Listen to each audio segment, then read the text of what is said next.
So I wanted to get this Donda video out a little quicker, but I had a very busy week and I kind of needed to let the album, sit with me because this is like a more special album than usual. It's not just an album I listened to once and I'm like, okay, I can probably review this. It was an album that I was like, okay, I need like 4 or 5 listens to really absorb it and understand where Kanye went with it. And generally, I just felt like I needed a lot of time to let this album resonate with me. But Donda's been out for over a week now. A week today, I think, right? Yeah, it came out last Sunday. Um, and everybody's been talking about it. It had a huge week, had like a 350K week, which is the biggest of 2021 so far. I know Drake will beat it, but still. So when I'm talking about that, I don't know if I have much more of an intro other than that. We waited so long for this album. It finally came out. You can watch my reaction on my channel. It came up the day Donda came out. So you can go watch that if you want to see some quick thoughts, see my reaction to it. See also the build-up hype I had to the album because I recorded kind of a blog of that. But I've had this album sitting with me for the past week. I've been going back, re-listening to it, letting a lot of the tracks sit with me. And now I feel comfortable enough, being able to do a review. So let's just get on with it. The album opens up with Donda Chant, which is a super creative intro in my opinion. I know it's kind of weird when you don't know the context of it. Once you find out the context of the track, of it being in the rhythm of Donda's dying heartbeats, it becomes a much more special track and a pretty amazing song overall. Not something I'm going to listen to a ton, but in terms of meaning, it's incredibly important to the album and Kanye. And I think in general, it's just a really good starting point.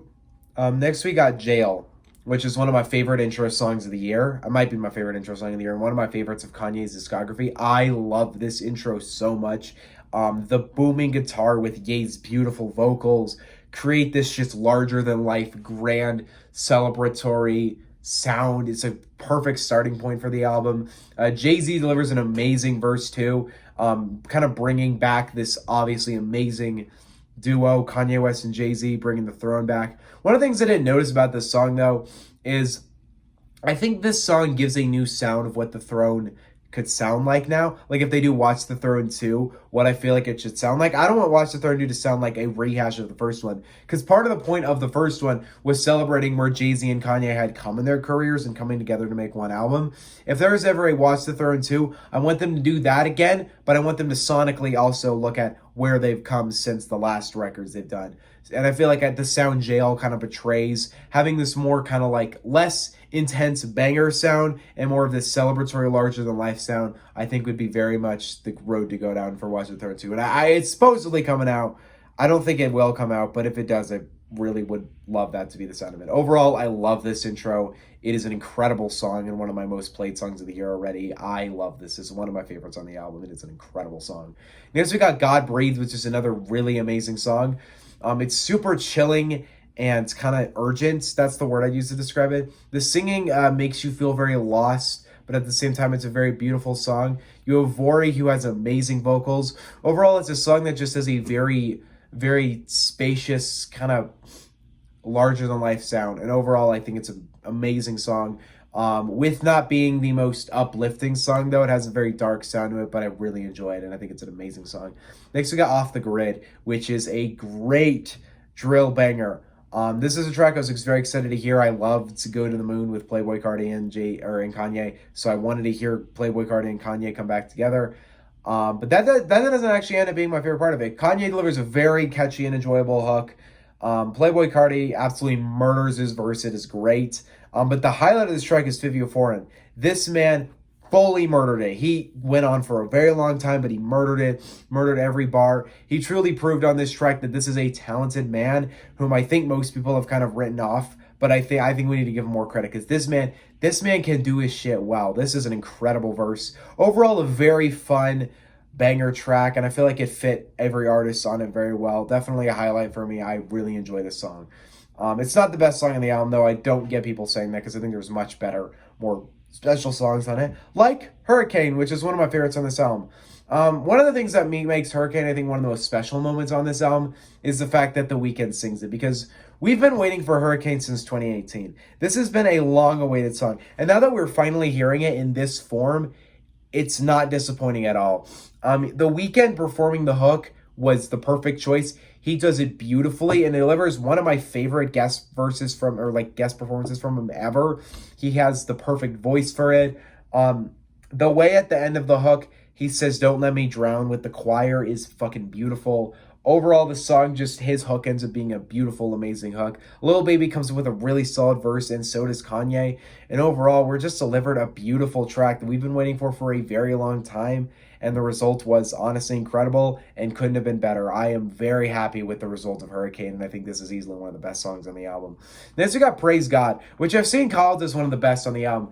And I don't think I can say that. I mean, I love this song, but I don't think it's like that. It didn't really impress me all that much. I like the kind of more low-key kind of sound to it. It's not nearly as emotional or larger than life as the other songs.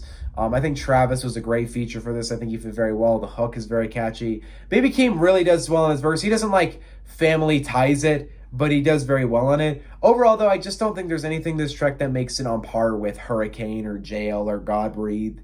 There's things I love about the song. I think it's a great song, but I don't think it's nearly one of the best on the album. But then again, there are quite a few amazing songs on this album. Next, we got Jonah, which in my opinion is a highlight. I think this was an amazing song. Lil Durk does have a very impressive verse, which I actually completely missed in my reaction. I didn't even notice it was him.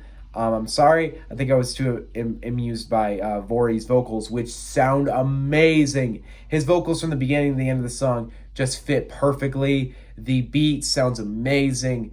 I don't know who Vori was before this, but the fact that he has so many guest parts on this and he does amazing on all of them makes me really want to check him out. Overall, I love this song. I think it's an amazing song. I think it's just an incredible point on the album. Next, we got Okay Okay, which is a fun track, but I hope it's safe to say it's not among the best. I do like the very uplifting kind of sound to it, and Yachty and Fivio both do very well on it, but it's just not one of those songs that just struck me that deep. I just have fun with it. I think Kanye has a very catchy hook. It's very nice, but it's not something I can say I'm that blown away by, but, you know, it is solid. Next, we got Junya, I think is how you pronounce it. And honestly, I really love this song. I think it's very fun. Kanye has very fun vocals on it. That's mainly the thing I like. His hook is just very entertaining overall. Playboi Carti actually brought a very nice energy to this song that I liked because it wasn't like Off the Grid. Where Off the Grid, he just delivers another really fun verse from him. Here, he kind of vocalizes with Kanye and kind of doesn't really go down the same, same kind of Whole Lotta Red sound. And I really enjoy that. As much as I think Whole Lotta Red's his best album, I think that's an incredibly enjoyable sound for him, and I think him and Kanye have great chemistry. If Kanye is not on Narcissist, I'm gonna be pissed. But I really enjoy the song. I thought it was great. Next, we got Believe What I Say, which I'm so happy finally dropped. This song sample came out last year, and I'm so happy they finally dropped it. The sample of doo-wop sounds amazing, and it creates overall one of the most catchy, uplifting songs. I've heard some people call this the best on the album, and I can't say that's a dumb choice. I don't think it's my favorite, but I think in terms of the songs that have the best kind of sound in them, energy, it has such a lovable, upbeat energy, and it's so catchy and nice. And overall, I just think it's an amazing song, and I really enjoy the hell out of it. And the doo-wop sample, perfect because it takes doo-wop and it makes something new out of it. It does what I think sampling usually should do, and overall, I enjoy the hell out of the song. It is an amazing song. Next, we got 24, which is one of the most gospel songs in the album, and for me, I think that makes it a really great song. The vocals sound amazing. His choir just does very well with it. There's not much to say on it. I think overall it's just a very amazing song, and I think in terms of gospel songs that Kanye's made, he's not made them all the best, but I think this is one of my favorite ones from him. Next, we got Remote Control, which is pretty good, but not amazing for me. I do like the beat. I do like the hook. I think Young Thug is pretty fun, but I don't think there's anything about this song that makes it a standout on the album. It's fun. It's nice. It works pretty well, but there's nothing about it that makes it, a staple and an important point on the album. Next, we got Moon, which is a highlight without question. I love this song. Don Toliver gives my favorite performance I've ever heard from him. The only time I feel like where Don Toliver has delivered a hook that I feel like is so revisitable to the point where I will listen to it all the time, because most of the time Don Toliver just delivers pretty solid hooks for me. This is my favorite hook from him ever. He just delivers the most beautiful vocals. Kid Cudi fit perfectly in this. I loved hearing him on it. And on top of that, I think the guitar is just perfect. Overall, the result of this song is just a very amazing song. I wish Ye had a verse on it, though, or at least more of a presence on the song. But overall, it's still an amazing song, and I think it is one of the most beautiful songs on the album. Easily an incredible highlight. Next, we got Heaven and Hell. which is surprisingly an amazing song. The vocals and the rising sound of it make it just really epic and just really large and very praiseworthy. Just overall an amazing song. And the rat-tat-tat at the end, like the brat-tat-tat, makes the ending of the song perfect. I love the way he's kind of used that from Feel the Love. Like, I loved that on the intro of Kids See Ghosts, Feel the Love, and he kind of uses it here, and I think it sounds great. Overall, Heaven and Hell is an amazing song and one of my favorites here. Next, we got Donda, the title track, which I have not seen enough talk about this song, because I love Donda's speech. I think her speech is beautiful and amazing, but people haven't recognized the beautiful ending of this song. The piano sounds amazing, but then the vocals from Tony and the whole just sound at the end is just so amazing to me. And overall, I think as a song, and I think it just as a tribute to Donda, I think it's an amazing title track. And it's not like one of the best, but it is just an amazing song for me. Next, we got Keep My Spirit Alive, which is a surprisingly really amazing song. Casey makes this song so good for me. I love the beat and Casey's just beautiful vocals of her singing Keep My Spirit Alive. Just sounds amazing. But the biggest thing is Conway and Westside Gunn, whom I would never expect to be this solid on a song. But, I mean, I love Conway. I love Westside Gunn. These are two of my favorite rappers in the game right now. But for me, both of them just, what they do for me is they both just deliver this very meaningful verse. And they both just do something very special for them. The reason why I'm saying that is because normally these guys are putting out very grimy coke rap. And then here they're on this, like, Jesus Christ song. And it's just a very meaningful song. I think it's a very special moment for both of them. Being on a Kanye album is a big deal, but overall they deliver very amazing verses. Next we got Jesus Lord, which is honestly, in my opinion, one of the most special songs I think Kanye has ever made. I adore this song on all fronts, and I think it is a beautiful, honestly, masterpiece. His verse is so meaningful, and he talks about his family and talks about everything in his life in such a beautiful way. And the way those vocals in the back and the beat just kind of lets it kind of smooth out. It gives me that kind of sound that I think Kanye really knows how to make long songs, because he knows how to make a beat that's interesting enough for like 9 minutes. And this beat is interesting for 9 minutes with the consistent Jesus Lord vocals in the back. Kanye, way he raps over that makes it beautiful. Jay Electronica also just delivers a great verse too. I think it was a great addition to the song. And then at the end, I'm forgetting who makes the speech. But at the end, we hear a speech about a man who's been in prison for so long. And it honestly just makes it a truly amazing, special song about hope and love. And overall, I just love this song. And I think it's one of the best songs to come out this year. This song is fucking amazing. It does not get a boring for a second of the 9-minute runtime. To be honest, I think it is Kanye's next Runaway. I don't think Runaway is my like favorite song by him and arguably my all-time favorite song. But so I'm not saying Jesus Lord is that good, but it is an amazing track. Next we got New Again, which for me, I really like this song, but I'm not in love with it. I like the beat quite a lot, and the rapping is really solid. I also do really like the opening. It's very endearing to me, and I really like him talking about if I text you a WYD, you better not respond with an HEY. It just seems very like meaningful, and it's just a very passionate song. I really love it, and I think it is a super solid, amazing song.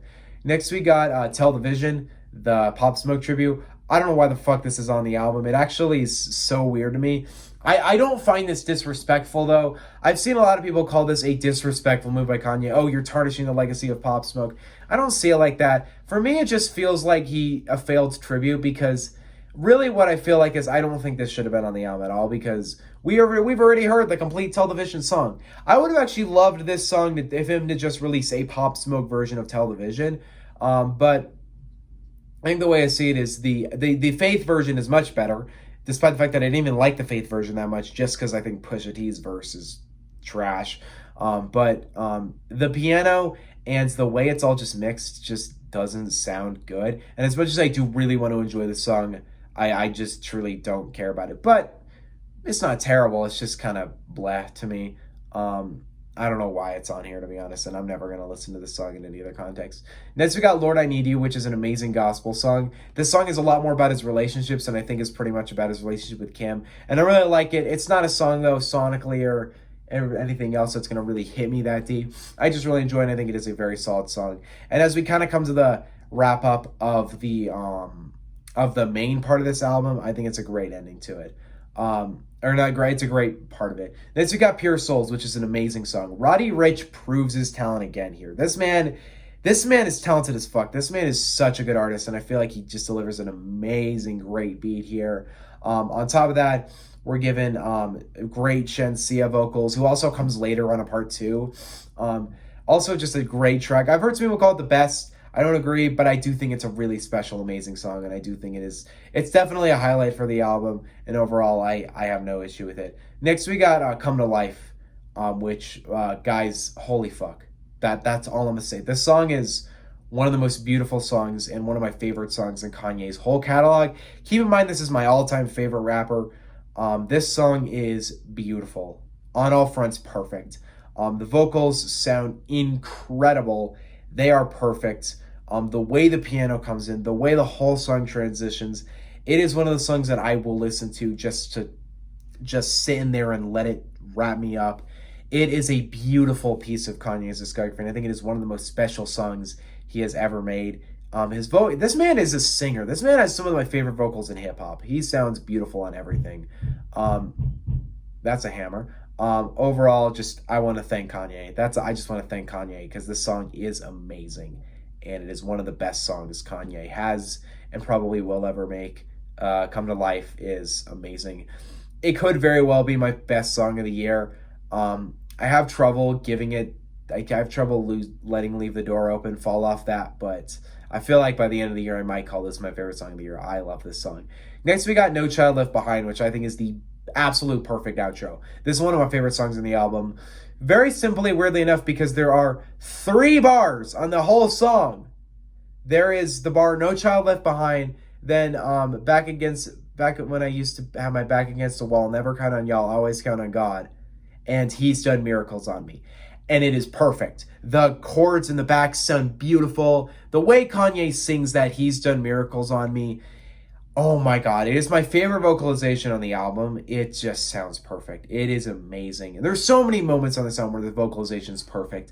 Guess Who's Going to Jail Tonight? What is the other one? Don't Let Me Drown. Jesus Lord. In the Kingdom. And then there's Did It Ever Really Come to Life? And then finally, He's Done Miracles on Me. We're left with one of the best outros I think I've heard to an album in a very long time. It is a beautiful outro. And while technically there are still 4 kind of more songs on it, I consider Donda to No Child Left Behind as the Donda album. So the 4 part 2s, I don't count against the album or count for the album. I don't really count them as part of the album. I count it more as kind of a deluxe pack, which for me, I've always looked at deluxe packs like, I will only count a deluxe pack as part of the album if there's no way I can review the album without it. If the deluxe pack is as long as the original, I just count it as its own thing. But for me, this is kind of 4 tracks, so I won't really count it as part of the album. They're all remixes, though. We got Jail Part 2, which is good, but I really find this song a bit annoying for me. And it's not because, I'm someone who just will not associate with anything Marilyn Manson or DaBaby. Like, they're shitty human beings, don't get me wrong. But I'm not one of those people that won't listen to someone's music simply because they said something or did something I didn't like. If they make great music, I'll listen to it. There are occasions, like R. Kelly, where I'll refuse to listen to R. Kelly's music, but these men aren't comparable to R. Kelly. The thing is that I like the idea of making part 2s. The only problem is that Marilyn Manson and DaBaby, for as controversial people as they are, don't really add anything. And this has caused this album a lot of detriment because reviewers won't highly rate this album enough. And I get, Kanye not wanting to cave into reviewers, but at the end of the day, you are kind of giving mainly Marilyn Manson, because DaBaby, to me, it's like he said some fucked up things, and I am very mad at those fucked up things, but at the same time, I don't hate him forever for it. The guy still makes fun music and I'm still going to listen to it. But Marilyn Manson for me is he doesn't add anything to the song really. DaBaby's verse is good, don't get me wrong, but it's nowhere near Jay-Z's verse. So there's no reason to listen to this over the original. And on top of that, Marilyn Manson adds barely anything to the song. And for what? So you can get a ton of controversy over putting an abuser on your album? I don't know why you'd give an abuser a platform just for them to barely do anything on the album. It's not a horrible feature. It's just considering the fact that this is a horrible person, why is it on here? I even forgot to mention on Remote Control, the Glub Glub Glub Glub is on it. I don't even care. It wasn't worth mentioning. It was a funny moment. That's it. Overall, though, I don't get why this song is here, and don't think it really needed to be on the album. Next we got Okay Okay Part 2 though, and all the other Part 2s I don't find that annoying though. I actually like Okay Okay Part 2 more because I feel like Shensia adds something more to it. The song already kind of lacked something for me with Yachty and Vivio, and Shensia actually adds a really great energy to it. She's a very creative, fun artist, so I like hearing her on this. I definitely need to check out more of her. Overall, it was a great addition. Next, we got Junya Part 2, which is a very solid track for me. Ty is a great addition to the song. I think he really worked well of it. I already found the song fun and nice and catchy, but I feel like Ty is the best, is a great addition to the song. I think of all the Part 2s, this is the one I think was the most useful. I actually really kind of wish this was just the original, because I think Ty was great on it. I think it sounded really nice on it. Next, we got Jesus Lord Part 2, which I love because I love the original, but I don't think it's anything better than the original because, okay, it's 11 minutes, 30 seconds. So what's the reason it's 11 minutes, 30 seconds? Well, there's a locks feature. So Sherry Louch, Jadakiss, and Styles P are all on it, and they all do very well on it. Don't get me wrong, they all have good verses, but I don't see why you needed to extend the song 2.5 more minutes for these, because they don't add anything more to it. And I feel like the energy between Kanye and Jay Electronica was enough to make the song amazing. I didn't really need it to be 11.5 minutes with all these other guys in it, but it's not bad. I there is a side of me that's like, it would have been really amazing if the original Jesus Lord included all like these very special people in Kanye's life and his discography, and he gave them all like 2-minute verses. Like Kanye's on it, Jay's on it, Pusha T's on it, like let's say who is it, Consequence is on it, and all these guys who've been like there with Kanye since the beginning, and you gave them all these verses that were very, very meaningful, and they talked about their life of Jesus. That would have been amazing. But I do really like the 9-minute version we got, and I do think that is a great way to go about it. But for me, Sherry Louch, Jadakiss, and Styles P are good, but they don't add something to the track that I would ever listen to this over the original. So for me, it's kind of 11 minutes of uselessness, but the original song is still amazing, and I do still like this Part 2, just I don't think it's as good as the original, but overall it's a great song. But overall, Donda, 27 songs, an hour and 48 minutes, and goddamn does not feel like that. It feels long, don't get me wrong, this is a long ass album, but I think this is one of the most special things Kanye's ever made. And I will recognize there are issues with this album. The mixing is not always perfect. The track listing is kind of messy. The cover, genuinely, I really wish that the original cover was there. That one with the red painting, oh my god, beautiful cover. Don't know why it wasn't here. But overall, the way I kind of look at the full album for me is there are moments on here that I don't care about, okay? There are moments on here that I don't feel like were necessary. But at the same time, there are too many moments on this album that are just beautiful, perfect moments for me to not say that I don't really think that those moments outweigh any issue this album has going for it. I think this is one of the most important things Kanye has ever made. I think this is a beautiful record. And I think, to be honest, it's quite the comeback for him. I'm still debating if I like this more than The Life of Pablo, because I've had so much longer for The Life of Pablo to sit with me, and I think this album, its improvements over the years have made it way better of an album. But at the same time, I feel like Donda gets so much more personal to Kanye. This is such an album I feel like came so deep from inside of him, inside his heart. And I think when we're talking about the most personal albums by Kanye, making an album dedicated to God and his mother is literally what I cannot conceive of a more personal album for him. His mom has always been this reoccurring theme of beauty in his records. Every single record this woman is mentioned. This woman meant the world to him. And on top of that, you add this feeling of God and this righteousness to it. It holds this album back from being something super sad, and it makes this album something beautiful, something glorious, something celebratory, and one of the best things Kanye's ever made, in my opinion. And this is coming from someone who has analyzed the fuck into this man's discography. I love everything this man's put out, but I think this is one of the most special things in Kanye's catalog. Overall, I have no complaints. I mean, I have complaints, but those those complaints, damn it, are pretty easy to get past. Overall, Donda is a beautiful record. One of the best things Kanye West ever put out. This is my new album of the year. I do think there is a side I would take that says maybe Call Me If You Get Lost has less issues with it, but I don't think it's as beautiful as an album to me. This isn't by a mile my favorite album of the year, but I think it is my favorite album of the year. I am giving Donda a solid A. When I first heard it, I was very much considering A+, but I think as it's set there are enough issues with it for it to not warrant an A+. But with all those issues still, we're given a beautiful record and one of the most revisioned albums of the year. In fact, I think this is on Last FM, my most scrobbled album of all time already. Donda is beautiful. It is amazing. Thank you, Kanye. You did not disappoint whatsoever. And I cannot wait for what bonus content's coming out soon. We got that Life of the Party track coming. Very excited for it. All right. Hopefully, while I'm uploading this one, the Certified Lover Boy review is already out. So that should already be up on my channel now. But what do you guys think on Donda? Let me know in the comment section below. What's better, Certified Lover Boy or Donda? Let me know in the comment section below. Don't forget to subscribe. See you guys next time. Peace out. This Friday, I'll talk more about upcoming stuff on Certified Lover Boy review. Bye.